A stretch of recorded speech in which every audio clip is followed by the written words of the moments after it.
എൻ്റെ ശരിക്കുള്ള ഫാമിലി, അതായത് ഞാൻ ജനിച്ചു വളർന്ന എൻ്റെ കുടുംബം ഇത് കാണുന്നുണ്ടാവും. ചിലപ്പോൾ അവർക്ക് ഇത് കാണുമ്പം സന്തോഷമായിരിക്കുമോ സങ്കടമായിരിക്കുമോ എന്ന് എനിക്ക് അറിയില്ല. പക്ഷേ നിങ്ങളിത് കാണുന്നുണ്ടെങ്കിൽ ഞാൻ വളരെ ഹാപ്പിയാണ്. കാരണം എനിക്ക് ചെറുപ്പത്തിലൊന്നും കിട്ടാത്ത ഒരുപാട് സന്തോഷങ്ങൾ എനിക്ക് ഇവിടുന്ന് കിട്ടുന്നുണ്ട്.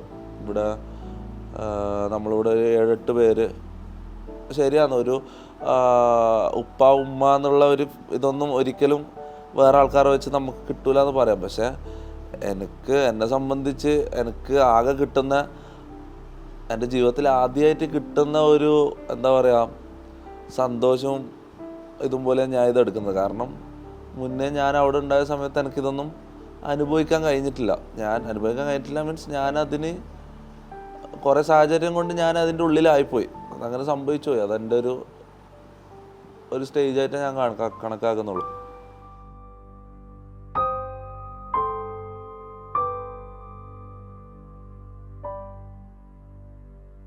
വീട് എന്നുള്ളൊരു സങ്കല്പമൊന്നും എനിക്കില്ലായിരുന്നു. ഇത് തന്നെ ഞാൻ ആഗ്രഹിച്ചതിനേക്കാളും എത്രയോ കൂടുതലാണ്. ഇപ്പം തന്നെ ഞാൻ ജീവിതകാലം മുഴുവൻ ആഗ്രഹിച്ചതിനേക്കാളും കൂടുതൽ ഞാൻ ഹാപ്പിയാണ്. മീൻസ് ഹാപ്പിയാണെന്നല്ല, ഞാൻ എന്താ പറയുക, ഞാൻ ചിന്തിച്ച അല്ലെങ്കിൽ എൻ്റെ സങ്കല്പത്തിലുള്ള ഒരു വീട് എന്നതിനേക്കാളും എത്രയോ മുകളിലാണ് ഇപ്പം എനിക്കുള്ളത്. ഓക്കെ, പിന്നെ വീട് എന്നുള്ളതിലുപരി ഞാനൊരു ഫാമിലി, എന്താ പറയുക, ഇവിടെ ഒരു ഫാമിലിയായിട്ടാണ് നമ്മൾ മുന്നോട്ട് പോകുന്നത്. അതായത് എനിക്ക് എൻ്റെ കുട്ടിക്കാലത്തോ അല്ലെങ്കിൽ ഇവിടെ എറണാകുളത്തേക്ക് അല്ലെങ്കിൽ ഇവിടെ എൻ്റെ ഈ സോഷ്യൽ മീഡിയ കരിയറിലേക്ക് വരുന്നതിന് മുന്നേ എനിക്കൊരു ഫാമിലി, എൻ്റെ നാട്ടിൽ എനിക്കൊരു ഫാമിലി ഉണ്ടെങ്കിലും എനിക്ക് ആ ഫാമിലി എന്നുള്ള ഒരു ഇത് കിട്ടിയിട്ടില്ല. മനസ്സിലായി, ആരുമായിട്ടും ഇപ്പോൾ സ്വന്തം വീട്ടിലായാൽ പോലും ഞാൻ ആരോടും സംസാരിക്കാറില്ല. ഉപ്പാനോടായാലും ഉമ്മാനോടായാലും പെങ്ങന്മാരോടായാലും ആരോടും ഞാൻ സംസാരിക്കാം. എൻ്റെ അനിയനോട് എപ്പോഴെങ്കിലും ഒരിക്കൽ എന്തെങ്കിലും 2 അക്ഷരം മിണ്ടുന്നല്ലാണ്ട് ഇപ്പം ഓക്കെ ആണ്. ഇപ്പെല്ലാം ഞാൻ അനിയനോട് കുറേ സംസാരിക്കും, ഫോൺ വിളിച്ചാലെല്ലാം നല്ലോണം സംസാരിക്കും. പണ്ട് ഈ സോഷ്യൽ മീഡിയ എല്ലാം വരുന്നതിന് മുന്നേ ഉള്ള ഞാൻ എന്ന് വെച്ചാൽ അവിടെ എനിക്കൊരു കുടുംബം ഉണ്ടെങ്കിലും ഞാൻ അതിനെക്കുറിച്ച് മറന്നു പോയിരുന്നു. സത്യം പറഞ്ഞാൽ അങ്ങനെ ഒരു കുടുംബത്തിലാണ് ഞാൻ ഉള്ളതെന്നൊന്നും ഞാൻ ഓർക്കലുണ്ടായിരുന്നില്ല. ഞാനൊരു റൂമിൻ്റെ ഉള്ളിൽ ഒരു 4 ചുമരിൻ്റെ ഉള്ളിൽ ഒറ്റ ഇരുത്താണ്, ആരോടും സംസാരിക്കില്ല, ആരോടും ഇടപഴകാണ്ട് അങ്ങനെ ഒരു ഇതിൽ ജീവിച്ചുകൊണ്ടിരുന്നതാണ്. അങ്ങനെ വെച്ച് നോക്കുമ്പം ഇപ്പം എനിക്ക് മീൻസ് അന്ന് എനിക്ക് സാധിക്കാത്ത കുറച്ച് കാര്യങ്ങൾ ഞാൻ ഇങ്ങനെയെങ്കിലും ഒന്ന് നടത്തി സന്തോഷം എടുക്കുന്നത് സത്യം പറഞ്ഞാൽ. കാരണം ഞാൻ ഇവിടെ നമ്മളെല്ലാവരും ഒരു കുടുംബം പോലെയാണ് ജീവിക്കുന്നത്.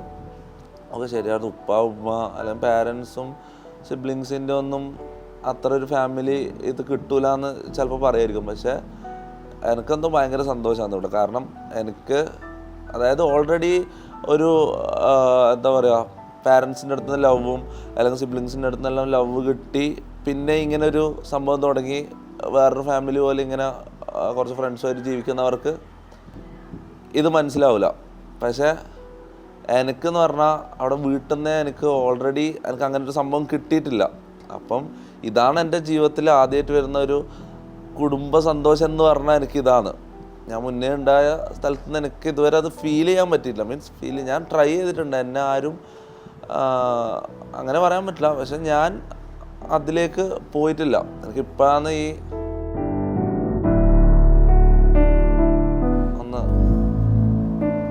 ഞാൻ തിരുത്താൻ ആഗ്രഹിക്കുന്ന കാര്യം എന്ന് വെച്ചാൽ, ഞാൻ ഈ സോഷ്യൽ മീഡിയ തുടങ്ങിയ സമയത്ത് ചെയ്തു കൂട്ടിയ കുറേ കാര്യങ്ങൾ. പക്ഷെ സത്യം പറഞ്ഞാൽ അതൊന്നും ചെയ്തിട്ടില്ലായിരുന്നെങ്കിൽ ഞാൻ അത്രയും ഡിപ്രസ്ഡായിട്ട് ജീവിതത്തിൽ ഒന്നും ഇനി മുന്നോട്ടില്ലാന്ന് കണ്ടപ്പോഴാണ് ഇങ്ങനൊരു ഇതിലേക്ക് ഇറങ്ങിയത്. ആ സമയത്ത് ഞാനിത് ചെയ്തില്ലായിരുന്നെങ്കിൽ ചിലപ്പോൾ ഞാൻ ചെയ്തേനെ.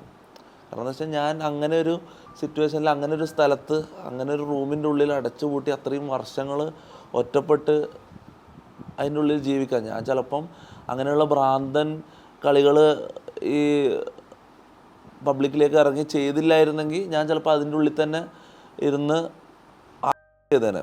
സത്യം പറഞ്ഞാൽ ഒരു കണക്കിന് ഞാൻ റിഗ്രറ്റ് ചെയ്യുന്ന കാര്യങ്ങളായാൽ പോലും അതില്ലായിരുന്നെങ്കിൽ ഞാൻ ഇന്ന് ഞാനിങ്ങനെ ഇവിടെ ഇരിക്കൂലെന്നാണ് എനിക്ക് തോന്നുന്നത്. പിന്നെ ചെയ്തതെല്ലാം മോശമാണ്, ശരിയാണ്. റിഗ്രറ്റ് ഉണ്ട്. തിരുത്താൻ പറ്റുമെങ്കിൽ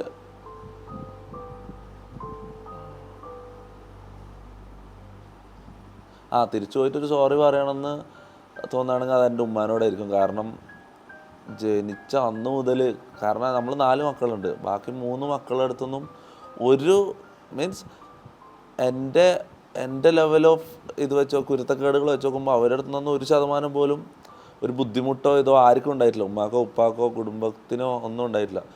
ഞാൻ ഇവരെ 3 പേരുടെയും നേരെ ഓപ്പോസിറ്റ് ആയിരുന്നു.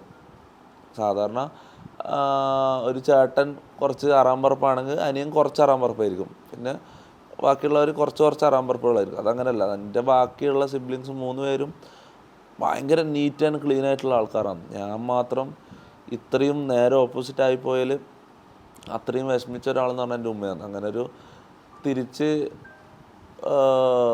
ടൈം ട്രാവൽ ചെയ്ത് തിരിച്ചു പോയ ഒരു ഇതെല്ലാം തിരുത്തണം എന്നുണ്ടെങ്കിൽ എൻ്റെ ഉമ്മാനോട് ഞാൻ ചെയ്തത് തിരുത്താനേ ഞാൻ ചിന്തിക്കും. ഉമ്മാനോടൊരു സോറി പറയാനുണ്ടെങ്കിലേ ഉള്ളൂ. വേറെ ആരോടും എനിക്ക് ഒന്നും ഇതുവരെ തോന്നുന്നില്ല. ഇനി അങ്ങോട്ടും തോന്നില്ല, ഒരു റിഗ്രറ്റും ഇല്ല. കാരണം ഞാനവിടെ അങ്ങനെ ആ അവസ്ഥയിൽ ജീവിച്ചുകൊണ്ടിരുന്നപ്പം ആരും ഉണ്ടായിരുന്നില്ല. എൻ്റെ ഉമ്മ മാത്രമേ എനിക്ക് ഉണ്ടായിരുന്നുള്ളൂ. ഉമ്മ മാത്രം എൻ്റെ അടുത്തേക്ക് വരും. എനിക്ക് ഫുഡ് കൊണ്ടുതരാനായാലും എന്നെ അവിടെ നിന്ന് പുറത്തിറക്കാനായാലും ശ്രമിച്ചിട്ടുള്ള ഒരേ ഒരാൾ എൻ്റെ ഉമ്മ മാത്രമാണ്. അപ്പം അങ്ങനെ തിരിച്ചു പോയി ഒരു സോറി പറയണമെന്നുണ്ടെങ്കിൽ അത് ഉമ്മാനോട് മാത്രമായിരിക്കും. വേറെ ആരോടും ഒന്നും എനിക്കില്ല. 0 ഇമോഷൻസ്. ഇത് സത്യം പറഞ്ഞാൽ ഈ ഗെയിമിങ് അല്ലെങ്കിൽ സ്ട്രീമിങ് എന്നുള്ളത്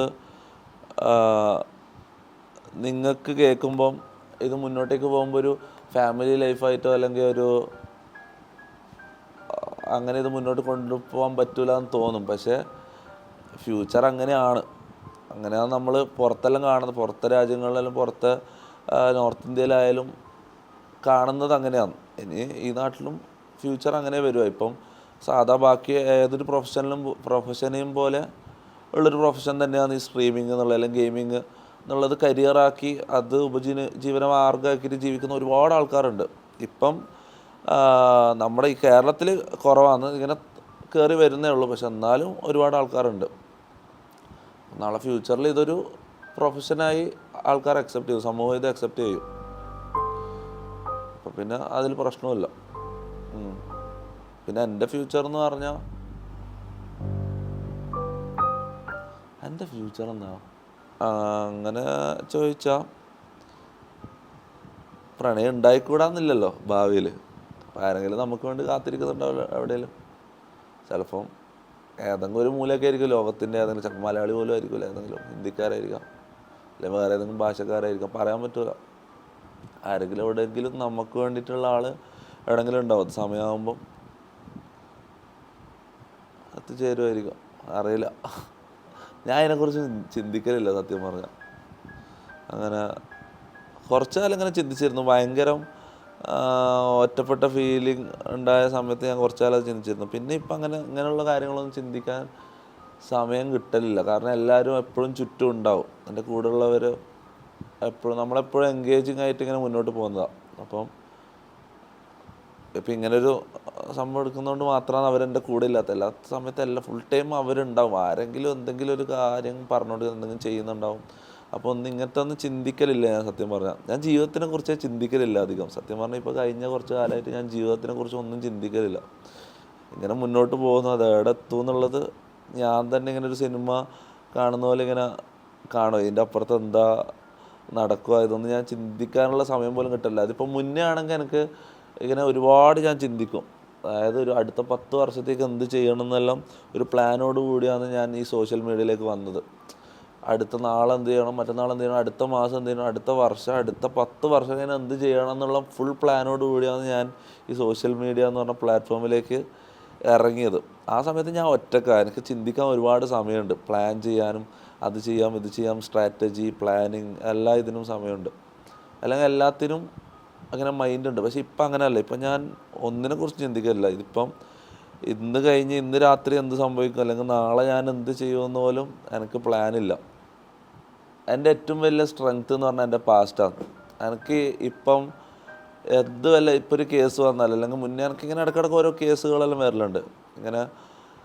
അപ്പം അല്ലെങ്കിൽ വേറെ എന്തെങ്കിലും ബുദ്ധിമുട്ടുകൾ അല്ലെങ്കിൽ പ്രശ്നങ്ങൾ, ഇങ്ങനെ എന്ത് ഇത് വന്നാലും എൻ്റെ ഏറ്റവും വലിയ സ്ട്രെങ്ത് എന്ന് പറഞ്ഞാൽ ഞാൻ ആലോചിക്കും, എൻ്റെ പാസ്റ്റ് ആലോചിക്കും. അപ്പോൾ തന്നെ എനിക്ക് ഭയങ്കര മോട്ടിവേഷൻ കിട്ടും. എൻ്റെ ഏറ്റവും വലിയ മോട്ടിവേഷൻ എന്ന് പറഞ്ഞാൽ എൻ്റെ പാസ്റ്റാണ്. ഞാൻ ചെറുപ്പം മുതൽ ഈ സോഷ്യൽ മീഡിയ കയറുന്നതിന് തൊട്ട് മുന്നേ ഉണ്ടായ വരെയുള്ള ഒരു 22 കൊല്ലം അല്ലെങ്കിൽ 22 കൊല്ലത്തെ സ്റ്റോറി ഒറ്റ ലൈനിൽ എനിക്ക് ചിന്തിക്കാൻ പറ്റും. ഒറ്റ ഇൻസ്റ്റൻറ്റിൽ എനിക്ക് ചിന്തിക്കാൻ പറ്റും. അത് ചിന്തിച്ചാൽ തന്നെ ഞാൻ മോട്ടിവേറ്റഡ് ആവും. അതിൽ കുറേ കാര്യങ്ങളുണ്ട്. ഞാൻ ഒരുപാട് കഷ്ടപ്പെട്ട സമയങ്ങളുണ്ട്, പിന്നെ ഒരുപാട് കരഞ്ഞ സമയങ്ങളുണ്ട്, ഒരുപാട് ഒറ്റപ്പെട്ട സമയങ്ങളുണ്ട്. ഈ സംഭവങ്ങളെല്ലാം എനിക്ക് ഒറ്റ സെക്കൻഡ് കൊണ്ട് ചിന്തിച്ചെടുക്കാൻ പറ്റും. അപ്പോൾ ഇപ്പം എൻ്റെ ജീവിതത്തിൽ ഇങ്ങനെ വീഴുന്ന പോലത്തെ ഒരു വലിയ പ്രശ്നം വന്നാലും എനിക്ക് ഒറ്റ സെക്കൻഡ് കൊണ്ട് എൻ്റെ പാസ്റ്റ് ചിന്തിച്ച് കഴിഞ്ഞാൽ ഞാൻ വിചാരിക്കും ഞാൻ എല്ലാ ഇതും കഴിഞ്ഞിട്ട് വന്നവനാണ്. അപ്പം അതിൻ്റെ താഴേക്ക് എന്തായാലും പോകാനില്ല.